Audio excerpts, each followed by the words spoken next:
Fala pessoal, aqui é o Rodolfo Loreto, do seu canal Terça Livre e outros projetos aí que a gente tem na internet. Tô gravando esse vídeo aqui rapidinho, só pra compartilhar com vocês uma preocupação que eu tô tendo com algumas coisas que estão acontecendo, meio que também fazer um pouco de coro com o que o Flávio Morgenstern estava falando hoje de manhã lá no Gutengol, numa gravação que ele fez, que eu achei muito interessante. O fato de a gente estar caminhando a passos um pouco mais acelerados do que eu gostaria, para uma situação onde eu realmente não espero que chegue, porque essa é uma situação perigosa que vai levar a gente para alguns caminhos que a gente inclusive já viu, né, até há pouco tempo. Ontem, durante a transmissão do Terça Livre, quando o chanceler Ernesto Araújo, né, o nosso ex-ministro das Relações Exteriores, estava falando lá, dando a opinião dele sobre o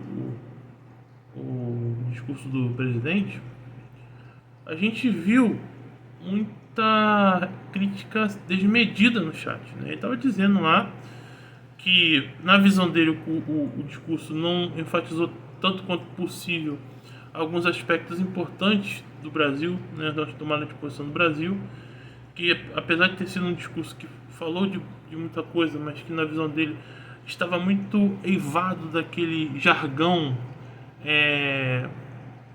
como ele mesmo falou, né, o itamarate, né, aquele jargão de política ensaboado, né, aquela coisa assim muito para inglês ver, devia ser uma coisa um pouco mais direta, uma coisa mais sincera. Independente da gente gostar ou não, achar que a análise é correta ou não, independente de qualquer coisa, no chat você via pessoas assim, execrando o ministro. Tira daí, tá ressentido, não tá falando sentido, bota o Max, bota o Ítalo, blá blá blá. E assim, gente, isso é uma coisa que me preocupa, porque o movimento de direita, ele nasce justamente pelo debate de ideias franco. Você tem a sua posição, eu não tenho, eu vou te dizendo aquilo que é certo ou não é, eu te coloco a minha opinião, te coloco o fato. E esse debate é que foi construindo a estrutura, ainda que precária, mas a mínima estrutura que se tem hoje em dia. O problema é quando você começa a impedir o debate de ideias, quando você começa a execrar aquela pessoa que pensa diferente de você, ao invés de você parar um pouco e ouvir e fazer aquele filtro mínimo, que é o seguinte: você ouve, retém aquilo que é bom e joga fora aquilo que você acha que não presta, que não compensa. Isso é um ensinamento, inclusive, bíblico. Nosso Jesus Cristo ensina isso, né? Aliás, o apóstolo Paulo ensina isso, né? Ouça tudo, retém o que é bom e joga fora o que não presta. Isso é um ensinamento até muito, muito básico, mas o problema é que a impressão que está dando hoje em dia é que a dita direita, ela não está mais aberta a ouvir uma crítica ao que o presidente Bolsonaro faça ou não faça. Isso é uma coisa muito ruim, porque o próprio Bolsonaro gosta quando ele recebe críticas de pessoas de bom senso. Por quê? Porque é uma oportunidade que ele vem de corrigir um erro. Ninguém, gente, é imune a críticas, ninguém é imune a cometer um erro, alguma coisa assim. Entende?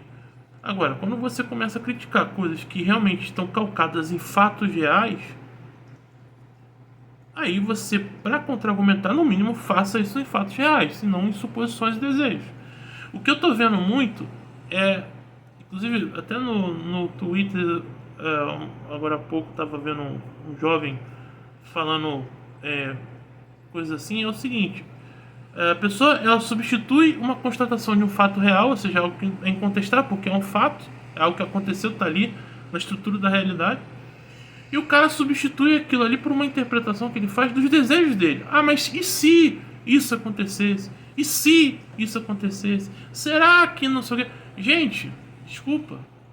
Se você começa a partir para o ser e não fica no fato, no terreno do fato, o que você está fazendo é fabricando uma realidade onde as coisas vão funcionando, não porque elas estão funcionando, mas porque você, ao desejar que elas funcionassem, começa a acreditar que elas estão realmente funcionando. Isso tem nome. Isso é neurose. O que está acontecendo hoje na direita é um movimento que está se ampliando muito de neuróticos. No sentido de que as pessoas estão começando a raciocinar não mais pelas coisas que estão acontecendo, mas começando a raciocinar pelas que elas acham que pode estar acontecendo através das suas próprias interpretações e desejos. Isso, galera, é se não o último, mas é os últimos passos que você tem para começar a adotar uma mentalidade revolucionária. Por quê? Porque o que o revolucionário faz? O revolucionário, ele pensa o seguinte: olha, o mundo tá uma porcaria, mas eu sei qual que seria o mundo ideal, eu sei qual que seria o mundo maravilhoso, eu sei qual é o mundo perfeito, onde as coisas funcionam, e eu sei o que isso deveria acontecer para isso funcionar. E aí ele começa a utilizar a marcha dele, tentando concentrar o máximo de poder possível na mão dele, do seu grupinho, etc, etc. Para quê? Para poder fabricar esse mundo novo, esse mundo hipotético, que nunca vai ser fabricado, porque simplesmente ele não é compatível com a estrutura da realidade, mas que nesse processo de tentar construir esse mundo maravilhoso, ele começa então a destruir tudo aquilo que se opõe a esse mundo. Então por que isso é perigoso? Por que essa, vamos chamar assim, direita neurótica, ela é perigosa? Porque ao querer criar um mundo maravilhoso, um mundo utópico, onde o Jair Bolsonaro tem controle total sobre a situação, onde tudo que ele faz vai dar certo, onde não há erros, onde não há equívocos, onde, sabe, não, está tudo programado e tal. Enquanto isso você continua com prisões, continua com cancelamentos, continua com pessoas presas, mesmo quando a lei de segurança nacional já não faz mais, já foi revogada, ou seja, ela já não está mais em vigor. Então ainda assim existem pessoas presas, o comandante de prisão com base nessa lei, ou seja, a retroação pró-réu foi abolida. Pessoas estão sendo presas sem sequer ter a mínima noção, ter acesso aos autos, enfim. É toda uma situação muito complicada. Que se nós não pararmos, observarmos e entendermos que, a gente precisa ver isso com a realidade, com os dados, os fatos do mundo real. Ah, tem coisa que a gente não sabe? Então não deduza daquilo que você não sabe, deduza daquilo que você sabe.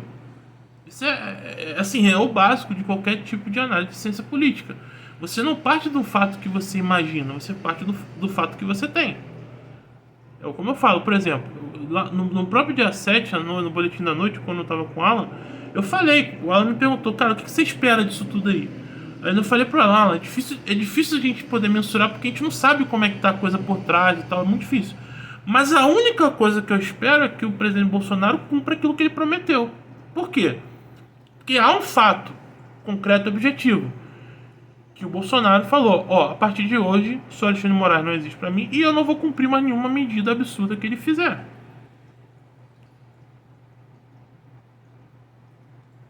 Continua jornalistas presos, apesar do mandato de prisão do Oswaldo Eustáquio ter caído, acho que dificilmente ele vai poder voltar com segurança pro Brasil, porque não sabe se vai ser preso ou não, enfim. Não há nenhum tipo de garantia constitucional para ele, ou seja, há uma insegurança jurídica, não há nada que foi feito e manifeste para que ele possa voltar em segurança e ficar aqui fazendo seu trabalho em paz.